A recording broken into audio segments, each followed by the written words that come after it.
Hi viewers, అందరికీ నమస్కారం. రేపు మంగళవారం యోగిని ఏకాదశి. జ్యేష్ఠ మాసంలో వచ్చే చివరి ఏకాదశిని యోగిని ఏకాదశి అని పిలుస్తారు. ఏకాదశి తిథి శ్రీ మహావిష్ణువుకు చాలా ప్రీతికరమైనది. ఈ రోజున శ్రీ మహావిష్ణువును ఆచార వ్యవహారాలతో పూజిస్తారు. శ్రీ మహావిష్ణువును పూజించడం ద్వారా కోరిన కోరికలు నెరవేరుతాయి. హిందూ మతంలో ఏకాదశి చాలా ప్రాముఖ్యత ఉంది.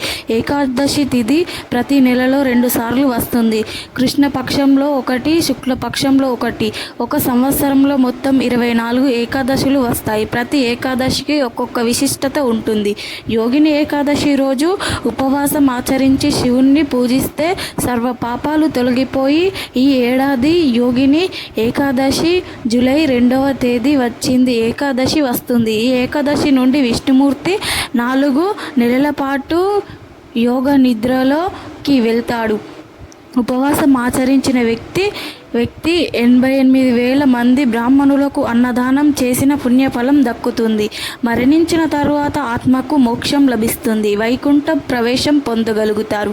పంచాంగం ప్రకారం యోగిని ఏకాదశి తిథి జూలై 1, 2024 ఉదయం 10:26 నుంచి ప్రారంభమవుతుంది. యోగిని ఏకాదశి తిథి ముగింపు జూలై 2 ఉదయం 8:42 తిథి ప్రకారం యోగిని ఏకాదశి జూలై 2న జరుపుకున్నారు.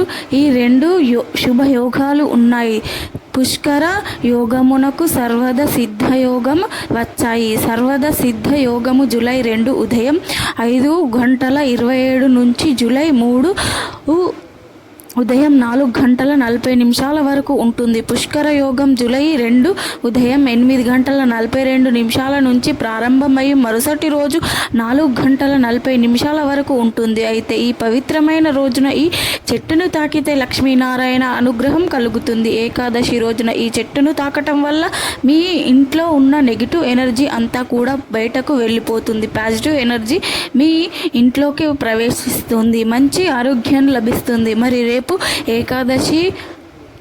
ఏకాదశి రోజున ఏ చెట్టుని తాకాలో ఇప్పుడు మనం ఈ వీడియోలో వివరంగా తెలుసుకుందాం.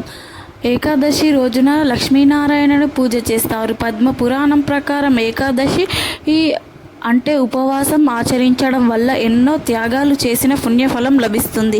జన్మలో చేసిన పాపాల నుంచి విముక్తి కలుగుతుంది. ఏకాదశి రోజున రాత్రి జాగారం చేసి విష్ణునామ స్మరణ చేయాలి. ఇలా చేయడం వల్ల సంపద, సంతోషము, శ్రేయస్సు పొందుతారు. విష్ణుమూర్తి అనుగ్రహం విగ్రహం లేదా ఫోటోని ఏర్పాటు చేసుకోవాలి. గంగాజలంతో అభిషేకించాలి. తులసి ఆకులతో స్వామిని పూజించడం వల్ల విష్ణుమూర్తి ఆశీస్సులు త్వరగా లభిస్తాయి. ఏకాదశి రోజున అనారోగ్య సమస్యలతో బాధపడుతున్నప్పుడు పండ్లను, దుప్పట్లను దానం చేయటం వల్ల దీర్ఘకాలిక వ్యాధుల నుంచి ఉపశమనం లభిస్తుంది. ఎంతో శక్తివంతమైన ఈ ఏకాదశి రోజున ఈ చెట్టును తాకాలో తెలుసుకునే ముందు ఈ వీడియో నచ్చితే లైక్ చేయండి, షేర్ చేయండి. అలాగే మా ఛానల్ సబ్స్క్రైబ్ చేసుకొని మాకు సపోర్ట్ చేయండి. మాకు మీ సపోర్ట్ చాలా అవసరం. ఇక వీడియోలోకి వస్తే దేవుళ్ళ నివాసం ఉంటారు. ఆ వీడియోలోకి వస్తే చెట్లకు ఎంతో ప్రాధాన్యత ఉంది. చెట్లలో కూడా దేవుళ్ళు నివాసం ఉంటారు. ప్రత్యేకించి ఏకాదశి రోజున స్నానం చేసుకొని చక్కగా మంచి దుస్తులు ధరించి దగ్గరలో ఉండే వేప చెట్టు దగ్గరకు కానీ, ఉసిరి చెట్టు దగ్గరకు కానీ వెళ్ళండి. వెళ్ళే ముందు ఆ చెట్టుకు వెళ్ళిన తర్వాత ఆ చెట్టుకు చెంబెడు నీళ్లు సమర్పించండి. ఆ తర్వాత వీలు కుదిరితే 11 ప్రదక్షిణాలు చేయండి.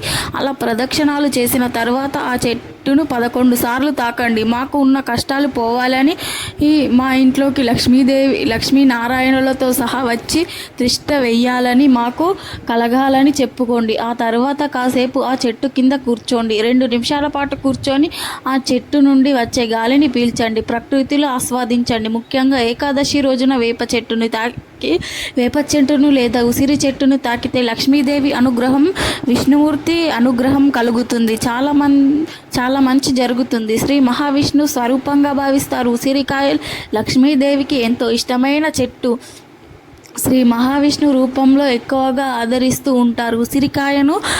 ఉసిరికాయ మీద ఒత్తులు వేసి దీపం వెలిగించే సాంప్రదాయం కూడా ఉంది. ఉసిరి చెట్టులో ఎన్నో ఔషధ గుణాలు కలిగి ఉన్నాయి. ఆయుర్వేదంలో వాడే ప్రసిద్ధి ఔషధమైన ప్రతిఫల చూర్ణంలో ఉసిరికాయ పొడి కూడా ఒక భాగంగా ఉసిరి చెట్టును పూజ చేస్తే సమస్త విష్ణు క్షేత్రముల యందు విష్ణు పూజ చేసిన ఫలితం లభిస్తుంది. ఉసిరి చెట్టు అంటే విష్ణువు ఒక్కడే కాదు, శివుడికి కూడా చాలా ఇష్టం. శ్రీ లక్ష్మీదేవి భూమి మీదకి వచ్చింది. ఆ సమయంలో శివకేశవులను పూజించాలని అనుకుంది. ఇద్దరిని ఒకే సమయంలో పూజించాలని అనుకుంది. అప్పుడు ఆమె ఉసిరి చెట్టును ఎంచుకొని ఉసిరి చెట్టును పూజించింది. శివకేశవుల అనుగ్రహాన్ని పొందిందని పురాణాల వాస్తవం.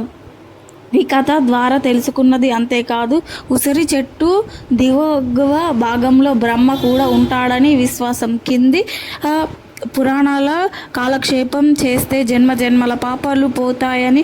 అంతేకాదు వేప చెట్టుకు కూడా ఎంతో విశిష్టమైనది. హిందూ ధర్మంలో కొన్ని చెట్లను పూజించబడతాయి. చెట్లగా పవిత్రమైన చెట్లగాను గుర్తించబడ్డాయి. వాటిల్లో వేప చెట్టు కూడా ఒకటి. వేప చెట్టు ఆరోగ్యపరంగా మేలు చేయటమే కాకుండా వాస్తుపరంగాను అనేక ప్రయోజనాలు చేకూరుతుంది. ఎంతో ముఖ్యంగా గుమ్మాలకు మామిడి తోరణాలు ఎంతో ముఖ్యంగా అలంకరిస్తారు. వాటితో మన సాంప్రదాయంలో ఎంతో ప్రాధాన్యత ఉంటుందో అంతే ప్రాధాన్యత వేప ఆకుకు కూడా ఉంది. వేప చెట్టు చాలా పవిత్రమైనది. వైద్యంలో దీని పాత్ర గురించి శాస్త్రంలో వివరించారు. మన ప్రాచీన ఆయుర్వేదంలో కూడా వేప గురించి అనేక ప్రయోజనాలు ఉన్నాయి. భూమి మీద అమృతం చుక్కలు పడితే అది వేప చెట్టుగా వచ్చిందని పురాణాల్లో కథలుగా వ్రాసారు. వివిధాలుగా పనికి వస్తుందని ఈ వైద్య దేవుడైన ధనంతర లేపనానికి కొలుస్తారు. ఎవరైతే జీవితం మొత్తంలో ఒక వేప చెట్టును నాటుతారో వారు స్వర్గానికి తిన్నంగా చేరుకుంటారని శాస్త్రం చెబుతుంది. కాబట్టి మీరు కూడా రేపు వేప చెట్టును లేదా రాగి చెట్టును ఉసిరి చెట్టును ఏకాదశి రోజున టచ్ చేసి శుభ ఫలితాలను పొందండి. మరి తెలుసుకున్నారు కదా, సంతోషంగా ఆనందంగా జీవించండి. మా వీడియో నచ్చితే లైక్ చేయండి, షేర్ చేయండి. అలాగే మా ఛానల్ని సబ్స్క్రైబ్ చేసుకోండి. మీ అందరికీ ధన్యవాదములు.